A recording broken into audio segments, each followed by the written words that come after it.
So sitting here with David Levy, your second appearance. We're very lucky and thankful to have you. David, for those that didn't catch your presentation yesterday, you're the CEO of Pitch Dev Studios, a renowned concept artist, worked on some of my favorite films, I think Tron Legacy being one of those.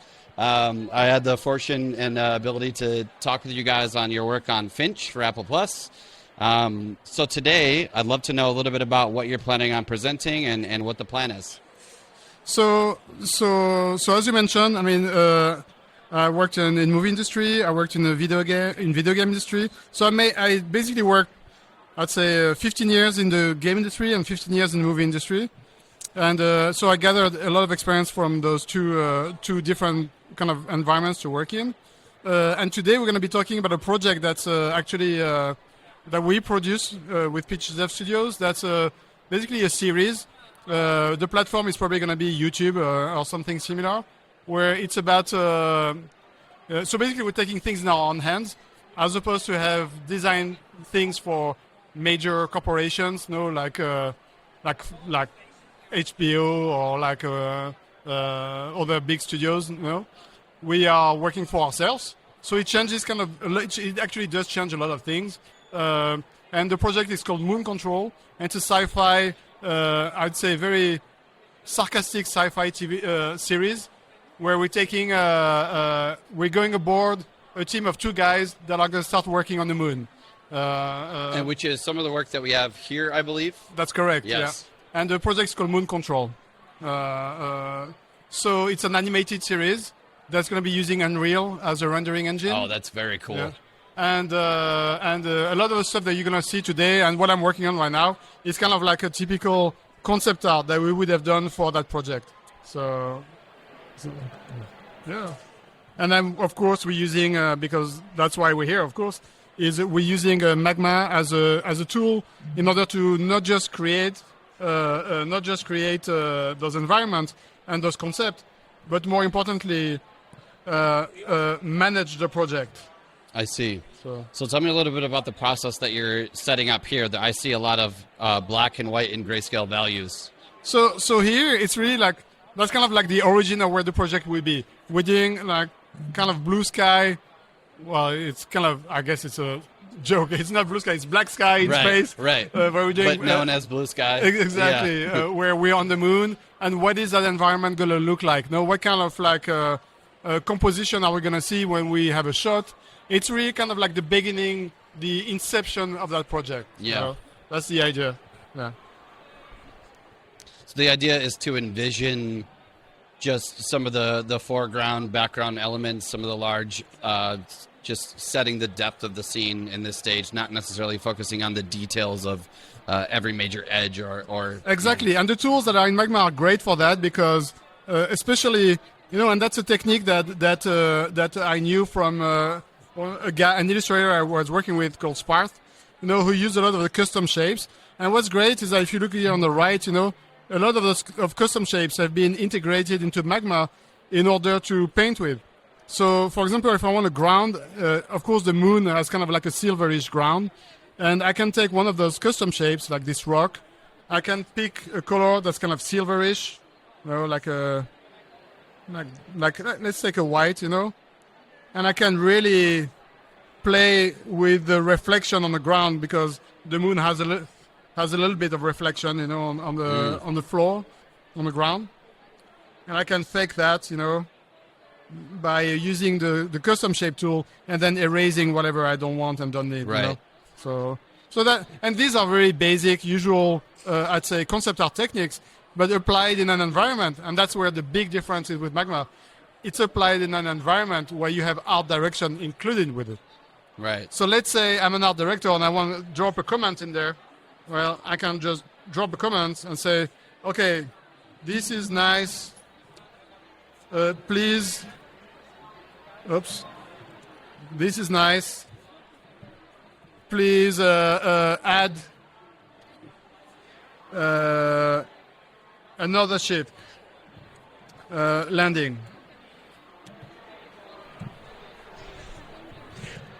Right, and this idea of being able to communicate visually while potentially being in the same canvas. Is this something that you find valuable in production to be able to improve communication and review and revisions and things like that? Well, I would say it's more than valuable. I think it's mandatory, I guess, Yeah. where you're like, well, if I can't communicate with my team directly, or for example, at PitchDev, we have guys that are living in Israel, Yariv, Right. we have guys that, like Marcello, that are living in Florida. Yeah. We have other guys living in France, like Gary, and our storyboard artist lives in Las Vegas, Right. So how are you going to communicate to those guys that are on many different time zones and without being able to communicate with them because the time zones are so different? So the great way to be able to add just a comment in there, for them to see in the morning is invaluable, because while I'm sleeping, they're going to be able to keep moving. Right. And it's like a 24/7 process that's happening without any effort at all. Right.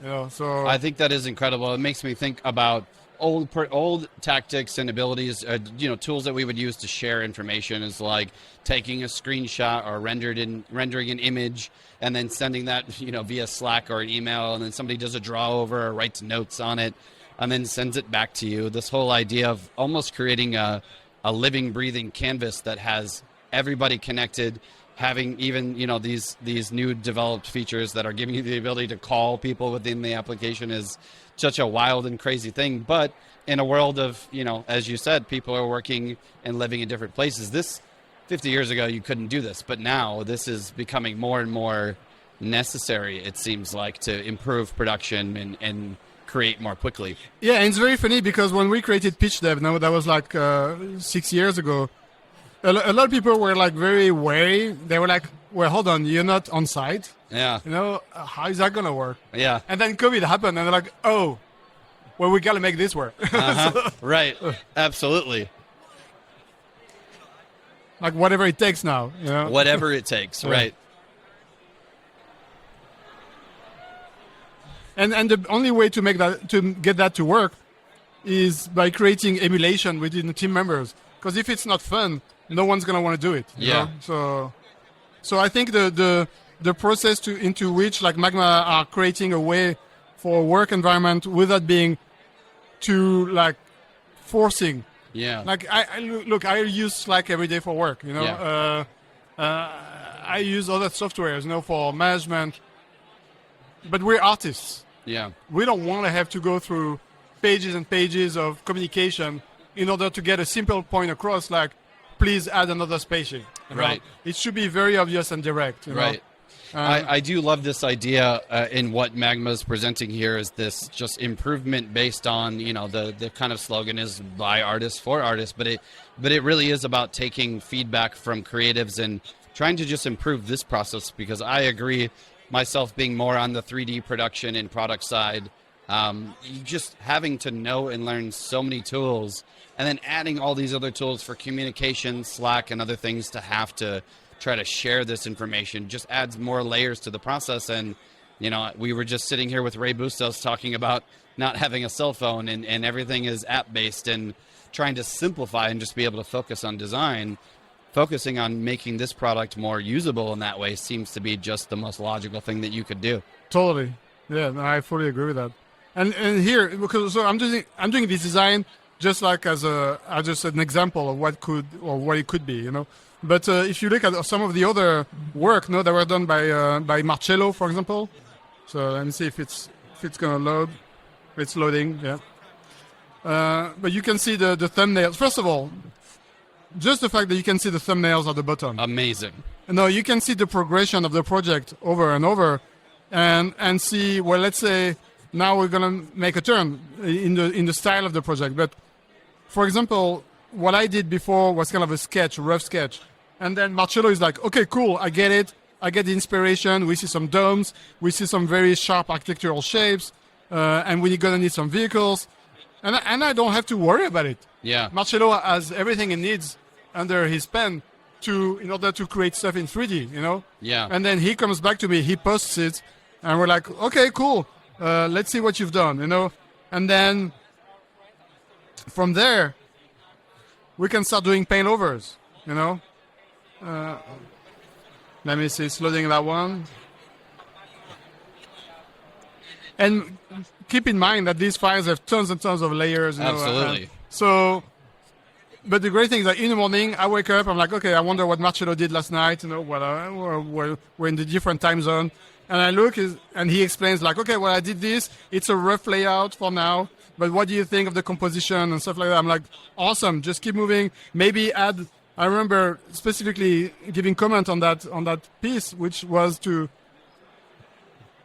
a lot of the buildings were kind of like separated, you know, and were kind of islands. And I was saying, well, what we really want to see is make sure that there's a block architecturally that kind of like takes over those and gives it a more a feeling of like one large base. Right. You know, so how to do that?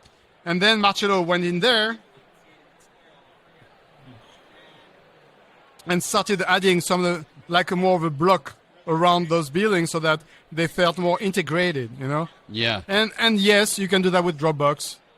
Yes, you can do that with Slack, but not in the sense that the art is here. Right. And I can paint over it. Yeah. And I can add comments to it. And then you can go back into your area here, your company area, and this is just one project of maybe 5 projects that we're working on at the same time. Right. And having the ability to browse through them fast and efficiently and comment on them and also discuss with them by pressing on the call button. Yeah. I mean, there's no other tool like that. So, Absolutely. Yeah, I mean, just imagine, you know, using Dropbox and sending a file, and I have to download that file, and then I have to load it up into whatever application I'm using, and then do my stuff, and then send that next version. I mean, that alone, you're allowing yourself to stay within the canvas and focus on what's most important. Exactly. So I'm just going to walk again through a similar process of creation of an image, you know, that I would do here, especially sketches. I mean, that's kind of the part where I have more fun, you know, and since we're here presenting, might as well have fun. Yeah, absolutely. But of course, in a production process, you know, that would be the kind of like the beginning of it, or if we want to break the dynamic of a building, or, I mean, we can, actually, that's something I could do. Let's say I go back to that image, okay? And let's say we want to do some modifications based on this. So I can just do paint overs using some of those tools. So for example, if I break this, what happens?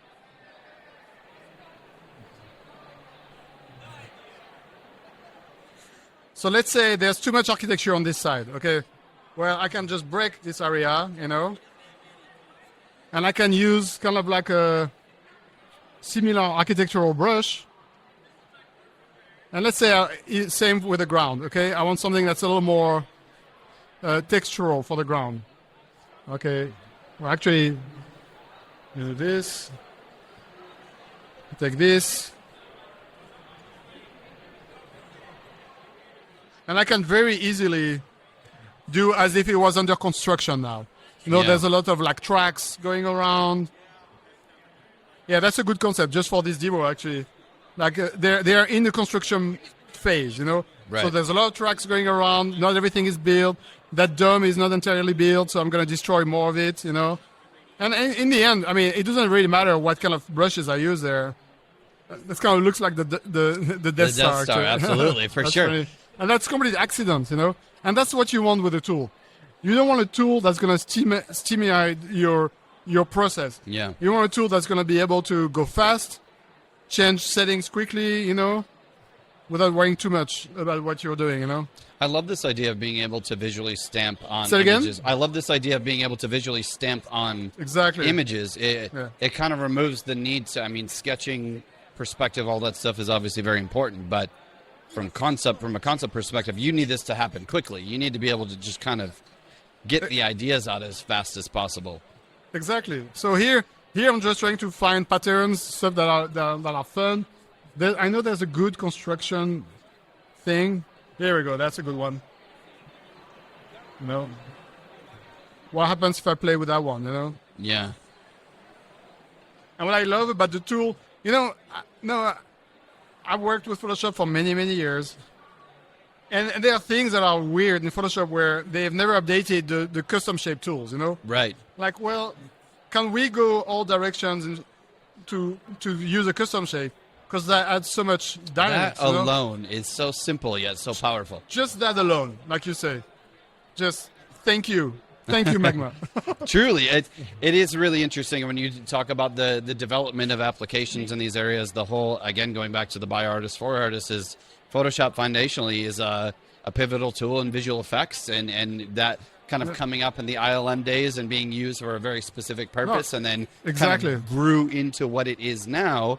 But it is very much about photography and creating images. People use it for concept design and painting, but when you specifically try to extract out those ideas and put it into something like this that is meant for concept painting, there's so many things that could be changed and improved that don't get improved because that's not necessarily their focus. And totally. I think I see that as I see you and others using Magma in these ways. I just see this kind of like unlocking of just freedom and creativity to just make stuff in the ways that you want to. I fully agree. Yeah. I'm sorry, as I go into the painting, I kind of disappear a little bit. No. But I say that's what happens when you're having fun. 100%. It's different when you have to talk about it as opposed to when you're in your own mind and kind of like in the zone. And some people would say, well, there's no atmosphere on the moon. Well, if there was a factory creating a bunch of buildings, I can assure you that there'd be some output. Yeah, there'd be definitely some form of atmosphere, even though there's no atmosphere per se, but there'll be dust flying everywhere. Right. If you were taking a picture at this distance from the moon or from this moon base, you would see some of the smoke and things probably coming off of that, the output coming off. So what would that look like? That's super interesting, you know?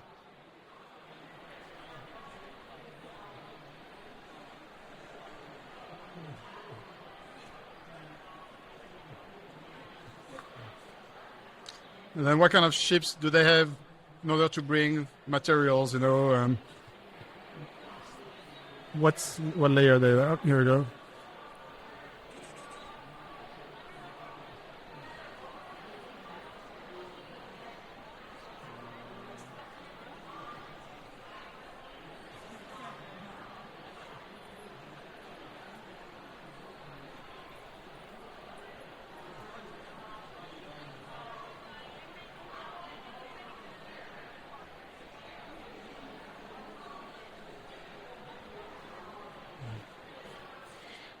Hey, look who's joined us. There's Yariv. That's awesome. He's been popping in and out all day. I love to see it. So just so you guys know, Yariv is in Israel. Uh-huh. And he just jumped in the painting like that. How exciting is that? Is there any other softwares where you would see that happen? No, I mean, that's absolutely not. That's just freaking awesome.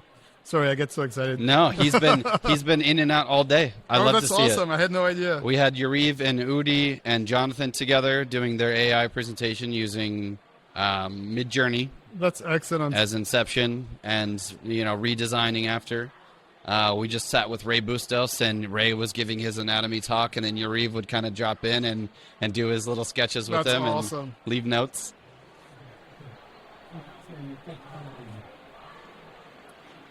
So, not trying to be too distracting here, but something I wonder, as you've developed in your career in conceptual sort of visualizing and coming up with ideas, what ways do you find inspiration to be able to kind of freely not look at images and try to just come up with things that make sense to you? How do you begin? I mean, the first trick is just a lot of practice, of course. Yeah. Where you find automatisms, and with those automatisms, you just get used to certain things. You see things, and to a certain point where you don't think as much about it. I guess that's the trick, Yeah. And they say practice makes perfect, but the thing is that when you're used to see images in perspective and things like that, you just don't think as much about it, Yeah. And that's when you become more free, and it's more about fun. Yeah. So these ideas of establishing the foundations, understanding perspective, understanding just, the physics of things. Exactly. And then keeping those rules in mind and just kind of getting out of your own way and just coming up with. That's exactly it, yeah.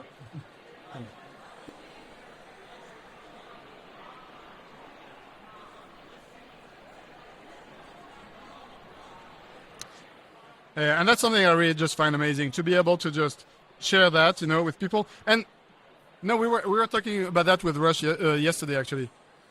I think what's going to make this software really shine is going to be with education. Because just the fact that I can be, or Yariv can be with me and like explain to me what he thinks about the composition of a specific thing, I mean, it's just so powerful, Yeah, absolutely. Almost every presentation kind of going on throughout the weekend, we've had a lot of collaborative drawings where you can put 6 to 8 people within the space or up to 15 people, and all kind of working on the same thing, being able to see everybody else's work, even if you just want to do a jam session, or if you need it to be, envisioning something and you all kind of work at the same time, you can very easily kind of get to a quicker result. Totally. As opposed to being on your own. And I think that's something that artists spend a lot of time on. That's correct. Working in their own corners and not wanting to share things and wanting to perfect it. It kind of unlocks that curmudgeonness almost. Fully agreed.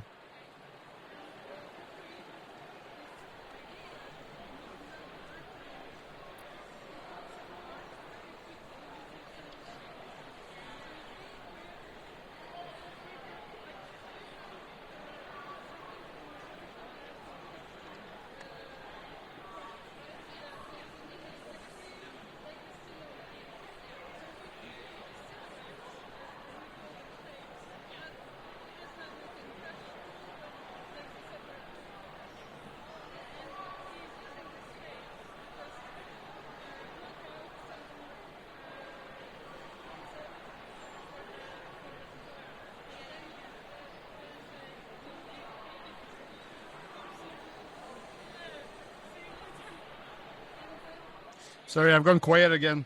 No, sometimes I think it's needed. I'm just having fun. That's the thing. Yesterday I was here at the demo and I was so nervous, because I haven't been in contact with humans aside from my kids and my wife. Isn't it strange how you get back out and you go, man, I never thought that this would be this hard again. But I've had the same experiences as well. Sitting with people, it gets easier over time. Yeah. I think artists in general, we all spend a lot of time on our own, which is another reason to say a collaborative tool that you can communicate in and spend more time in these spaces is very enriching.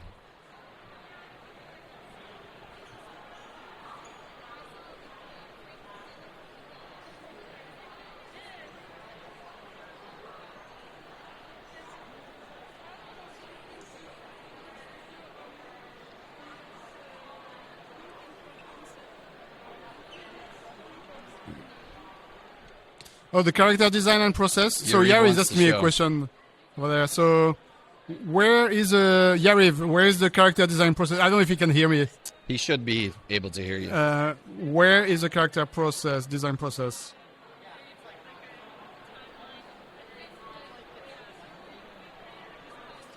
Because I think here we only have the environments. So in the MK folder. In another folder? Yep, I think you'd have to go up to the top corner. So, and this is, once again, have a look at, see how easy it is to go through your different projects here on the left. And then we're in Moon Control, which is the main project. And here we go. I just go into characters.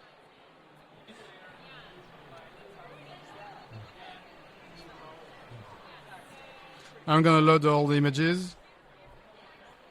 But being able to just jump back and forth between projects. We haven't had much opportunity to show some of the infrastructure, but that alone, just having channels, like very similar things that we understand with Slack, having, threads and things like that, but associating that with art, never seen that before. Yeah, totally. So mind-blowing. Yeah. So it's taking a while to load. I also love this idea of being a web-based application and not necessarily having to be reliant on an app. This can be, you could have it loaded on another device and be able to use it. Actually, Yari just shared with me okay. The link. Oops. So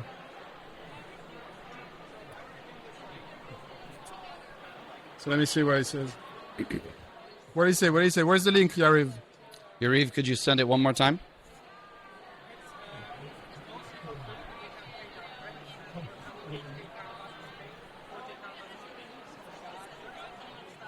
While he does, I'm just gonna keep going on my painting. Oh, my painting is gone. Oh no, it's here. Okay. He's back here, I guess.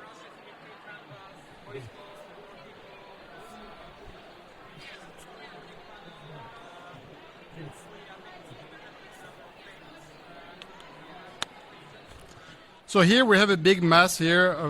So I'm going to try to break it up a little bit so that it's not so gigantic. Let me see where we are. Oh, here we go. There you go. Can I click on this? You might have to open the chat back up. You So- might open the chat bubble. Got it. Excellent. There we go. Perfect. Yay. So here for the character process, that was super interesting, you know. So we have, like I said, Antonio, who's our character designer, working. Oh, we're not sharing on this screen. Yeah, so I was actually wanting to grab David. So the only way, in order for this to go Oh, it's okay. here- It's okay. It's fine. I think we have that one that's cool there. Yeah. And that one there. So for the character design stuff, you know, what was interesting was that so we sent all the reference folders to Antonio, you know, like what we need, the previous design that we had done in 3D in ZBrush. And we felt like, okay, it was a little too serious and too constricted, I guess. And we said, okay, well, can we do something a little more fun? Because the show is supposed to be sarcastic, you know, and the main character is supposed to be sarcastic. So we didn't want to have something that's too rigid. So from the ZBrush concept, we decided to go more into something that was a little more fun and with a more humor. So Antonio did those amazing character concepts. Some of them are inspired actually from actors, you know, and we didn't want to have like a perfect character, you know, like, oh, perfect sci-fi usual. So we wanted those characters to have much more, I'd say, like of a dynamic personality, because through the script, when you read through the script, you know, there's a lot of sarcasm going on and things like that. So those characters done by Antonio are very representative of that. And that's the thing. I just come back from a panel. You know, we were talking about world building. And the thing that a lot of people don't really get is that at the beginning, world building is very, very organic. It's not like a structured system. It's not like blocks that you're trying to move around or whatever. It's much more organic, where people are going to throw ideas. You're going to fail a lot, but especially in concept art. I'd say that maybe 70% of the work done in concept art you never see on screen. Yeah. It's all thrown away, you know. Yeah. So the 30% that's left is kind of the pruning, you know. So you've planted your seeds, the tree has grown, you know, Yeah. and then the difficult part is to throw away the fruits that are not good. Right. And that's why you have usually an art director or a director on a project, and they're gonna decide what's good, what's not, and throw away what you liked or don't like. So in that character process, that's exactly what we went through, you know. So for example, I'm gonna load like something that Yariv was super kind to art direct on that project with Antonio, where we gave Antonio some references, of course, the SpaceX suits, you know, that are very modern. How do we mix that with something that's a little more punchy, with something a little more comic bookish, probably, you know, a little more punchy visually, you know. So that's kind of what we came up with, you know.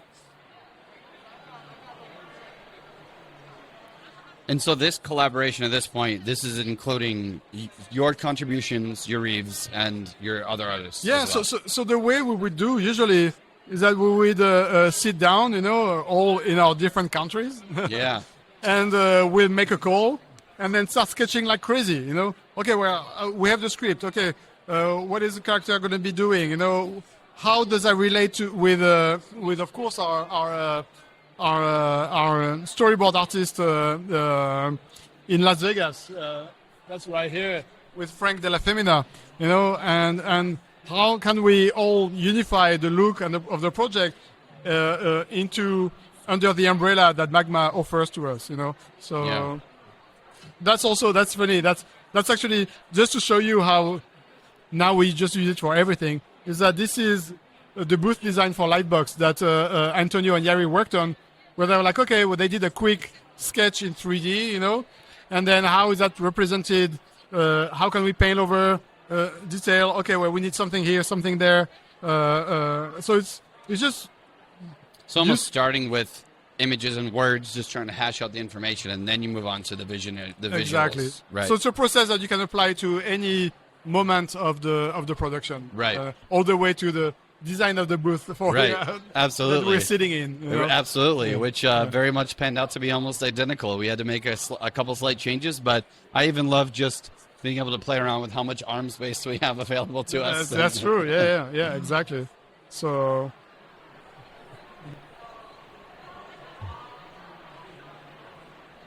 I'm going to load a few images. If you have questions on those images too, please be welcome. Yes, that is a good point to shout out. So those that are watching the stream, you can ask questions, which will be relayed to me. And feel free to throw that out. So this character design process. So sometimes you're starting with a sculpture and you're doing drawovers. Sometimes you're starting with just silhouette sketching, which we've had presentations of people talking about this. So it really just varies depending on the preference, or it really varies on different artists. You know, I'm usually not. I'm a very non-dogmatic person. So, and I am not. I'd say I'm not against. I'm not against any form of art processes. yeah. So we have guys that are more in 3D, you know, like Joe Grundfast in New York. We have guys that are more 2D, like Antonio in Italy. I'm kind of like a little bit of a jack of all trades. Yariv is too. There's also the integration of AI that I'm sure Yariv is going to talk about today. Yeah, he actually did earlier. He just already before did. You. Got Yep, it, they got went it, got through it. this, I which wish is I a was great there. use case, and I love to see artists and designers accepting new technology, something that is creating very good quality images. Yeah. So the if there is one lesson I can talk about when it comes to my career, I know I've been done that for 30 years, is that the worst thing you can do is be afraid of change. And especially if there's something that's huge that's changed, and that's about to change our industry from the ground up. Yeah. The worst thing to do is to hide from it. Yeah. You know, the best thing is to understand it. What is it good for? What can I change it for? Is it going to be good in our pipeline? Is it not going to be good in our pipeline? What's bad about it? What's good about it? And then experiment. Yeah. You know, and if people are starting to tell me don't use something, well, there's good reasons in the way AI is kind of it has been developed, which is using images from all over the planet in human history. And just with a sentence, we're able to summon some of this art. Is it, in terms of ethic, is it good? Yeah.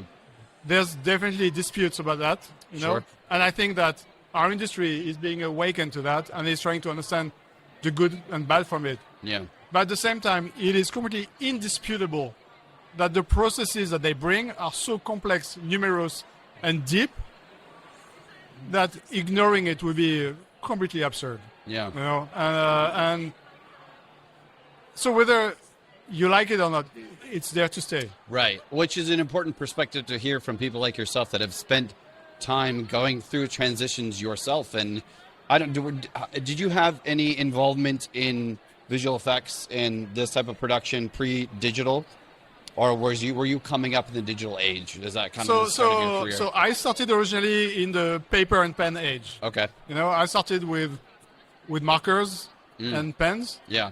And that's what I studied. You know, I did blueprints, you know, for architecture. Wow. You know, that kind of stuff. You Yeah. know? And then very rapidly, and that's the thing, like people nowadays don't realize that those waves, I call those tsunamis of technological breakthroughs, Yeah. have been many and numerous in my industry. Yeah. Like right now I'm painting using a Cintiq that's connected to the internet, that's sending images and my voice and my face. Right.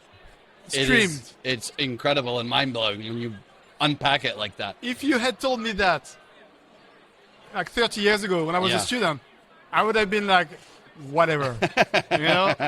And not only that, but I would have been terrified because it's even being adapted to it nowadays. No, I'm thinking, I'm able to learn those things as fast as possible. Yeah.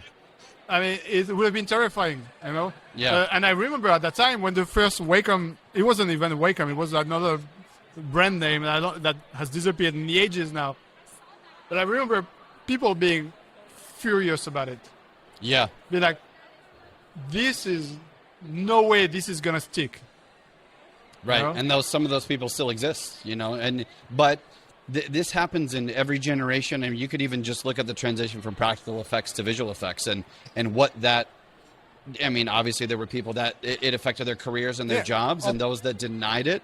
Or painting to photography. Yeah, absolutely. And it continues to happen. I feel like it's a great thing to explore just as a thought experiment and put yourself in these situations. And it's easy for any generation to be fearful of change. But it seems to be that people that are the happiest adapt to change, and they learn how to grow with it, find the things they like, find the things they don't. You don't have to use it.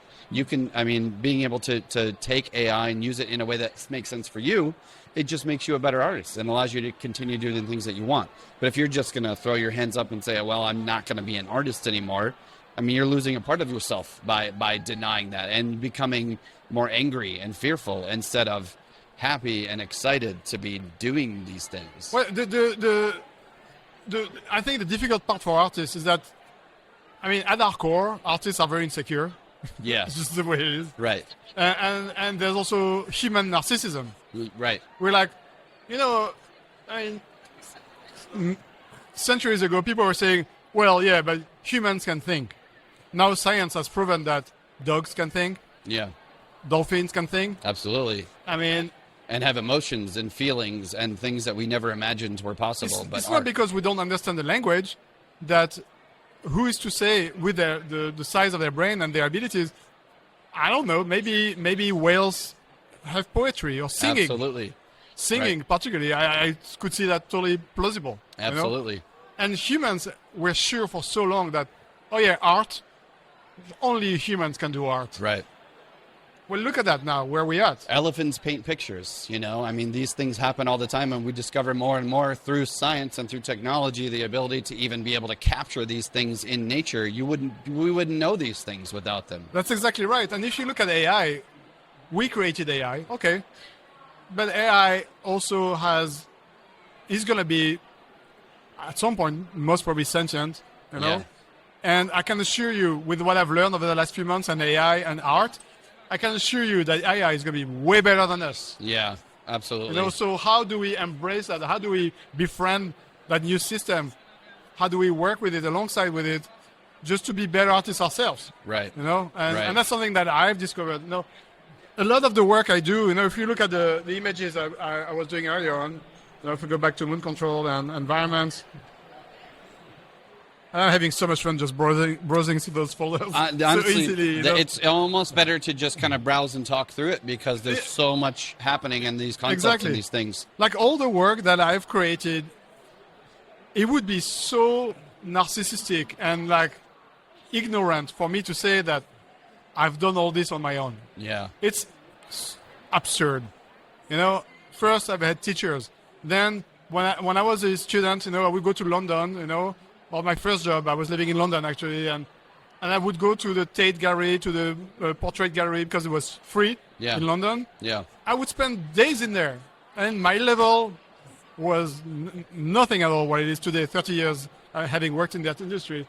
And the things I've learned, through watching those painters is great, but being able to tell an AI, hey, can you please do a sketch of a spaceship, but done by Turner? Yeah. The value of that. It's mind-blowing, truly. And the results are mind-blowing. But, how we embrace these things or how we treat them, how we use them is so important. And you want to refresh it? Yeah, it's a lot of files. Oh, that's awesome. There we Good go. To know. Good to know. Pro tips from the master. Put it back over there, or is it? It's okay. I was just going to say that how we utilize these things is important too. If you're just going to use that engine to generate the image and do nothing with it, you're missing out on a whole aspect of creativity that it gives you something to build from. Don't treat it as the final result. Well, not only that, is that, I fully agree with that, completely. But on top of that is that, let's say this is the design that we're happy, this is the environment that we're happy about, and then I want to just have iterations on that. With AI, it's very easy to say, well, sci-fi environment done with ink, and just iterate on that. Yeah. And then with that sketch that the production is very happy about, or marketing is very happy about, I can just ask very easily, please, can I have 20 variations of this, Yeah. And then pick the best.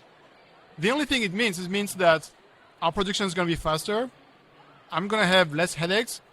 Marketing is going to be happier because they're going to have access to many more choices. Yeah. And in the end, the product is going to be better. Now, should it be done in an ethical manner?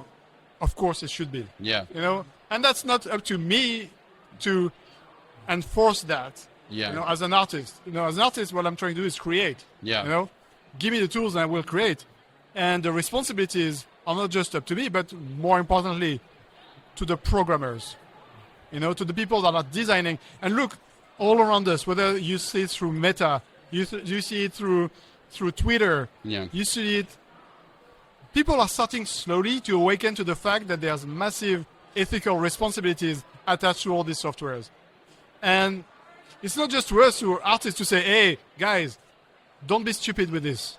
We are building up on the shoulders of hundreds of years of artistry. Right. Can we please be respectable about that?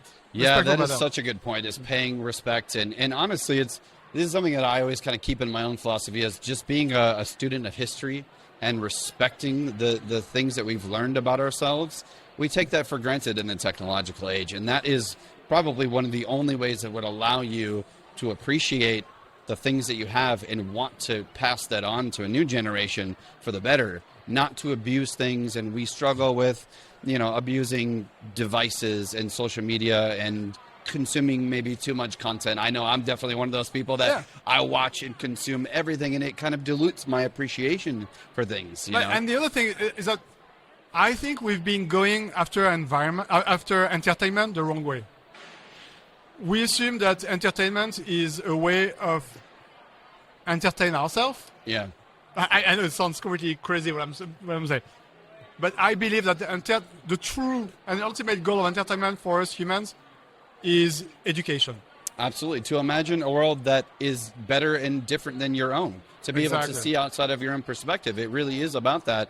And I think those of us that are students of science fiction and fantasy and these things, we love it so much because it takes us to a place that I think, unfortunately, there's some parts about the world that we don't like, and we like to imagine another world.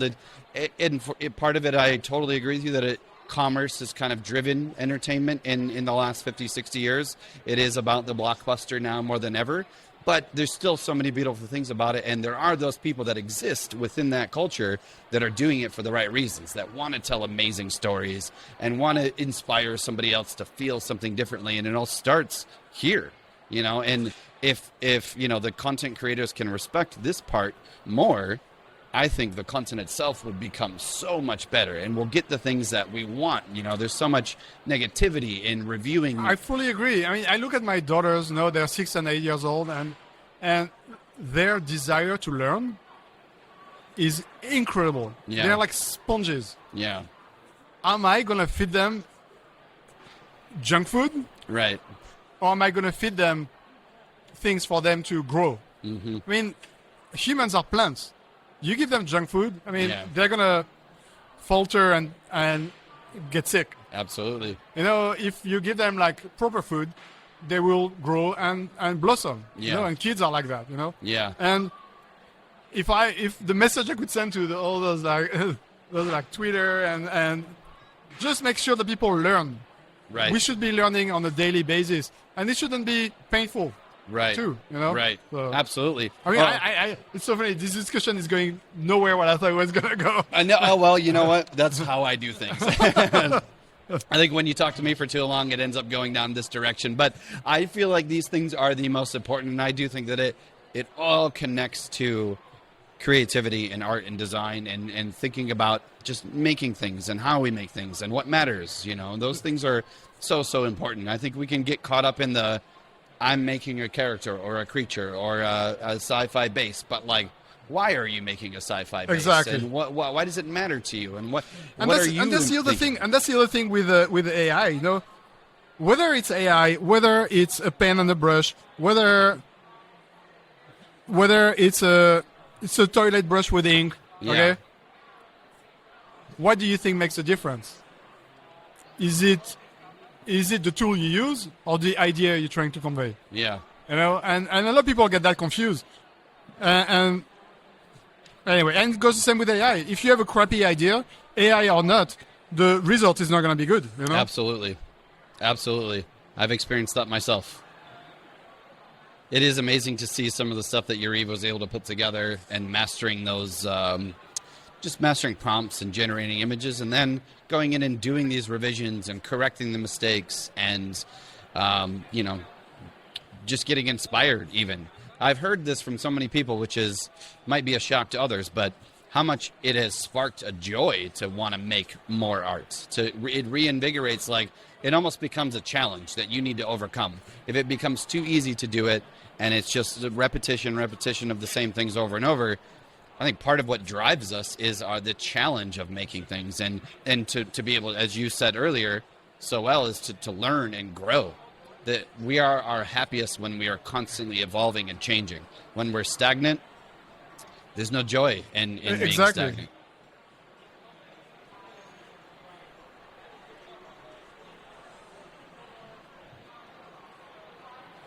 So this particular project that you guys are producing is going to be eventually developed in Unreal. So this is going to be Correct. real-time generated, which is fascinating. And I'd love to hear more about how this process is intended to play out. Well, the power of Unreal is that you can get photographic rendering using a real-time engine. I mean, and that's just like a huge breakthrough, you know, for our industry. Yari is talking to me at the same time he's talking to me, so trying to understand what he's trying to say. Yeah. A good question, actually, to bring up that was asked is, what was Scott Robertson's involvement in mood control? So Scott Robertson, I've known Scott Robertson for Yari and I have known him for many, many years, and Scott's ability to design is second to none. I think he's the best designer, I mean, I would say in the world right now. Yeah, you know? I'd have to Like, agree. Hands down. His work has been... So Yariv and I, so we've known him, but we always try to be very respectful of his time. Sure. Because we value him so much. Yeah. So we started working on Moon Control, and we thought, okay, well, and I was struggling with the vehicle design, actually.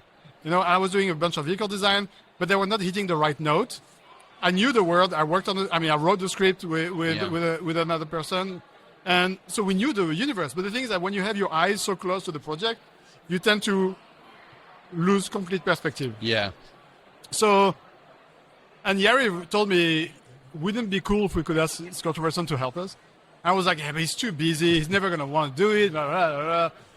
And Yari had the courage to ask him, like, hey, Scott, would you be excited about, I mean, would you be interested in redesigning the vehicle that David is having so much struggle with? Yeah. And I say, yeah, sure. Of course, like, it was like, yeah, no yes! problem. High five, you know. so that's what Scott did. He took my crappy design basically, and he just jumped on it and fixed it in 2 days. Wow. And it's great because we had like 2 sets of reviews. We had one review, and my reviews were like, awesome. Yeah. Keep going. Just a little bit more of that. yeah. Can we just have a little bit more of that? And so that's the involvement, and that's the great thing about like, and to be honest, I mean, the fact that we had that tool Magma in order to share those designs very rapidly, just made the whole experience very like painless. Yeah. You know? You just say, well, I mean, that was very simple. Especially working with Scott is very simple. He's so organized himself. It's like, he said, well, yeah, I'll have 2 designs. They'll be ready on Thursday. Just open up Magma and you'll see them and you tell me what you think. Yeah. We opened it up. We jumped on the call with him. Like, I'll say just more of that. And he just perfected the designs. And that was it. Yeah. So you 3 were using Magma, including Scott Robertson in this process, as the tool to visualize these models and these assets. That's correct. That's very cool. I think in your defense, Knowing Scott Robertson's work a little bit, just having a lot of time spent in sci-fi on these particular types of ships, maybe it's just that extra edge that gives you that little spark to move forward. For sure, and that's the thing that you have to accept as an artist. Sometimes you have your ego in the way. It's like, oh, no, I'm going to finish that design. I'm going to perfect it. But sometimes you just have to step back and be like, okay, am I going to be just like a kid who doesn't want to share? Mm-hmm. Or am I going to have the... And as a CEO or as like an art director, or you just have to step back and be like, well, how about I put the best person possible for this project? Yeah. And accepting the fact that you may not be the best possible person for that specific design, and step back and be like, just freaking go ahead and do it. It truly shows to your character and how big you are to be able to handle that so well. I think that comes with the territory of being an art director and a CEO, and just so happening to have the massive talent that you have too, to be able to be realistic and to get your baby made. These are the things that have to be done to do it. Exactly. That's exactly right.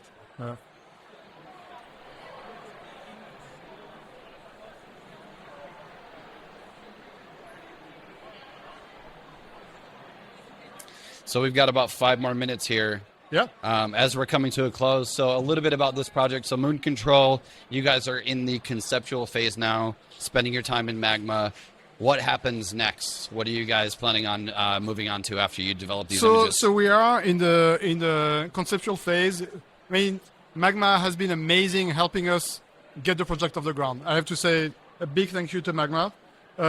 So the ways, I think it's a really fair deal with Magma, where we've been so happy about sharing our production experience and how it can be applied to creating a software. That's what those guys have been amazing at. They're like, okay, well, so you're working with Magma now. Okay, what's missing?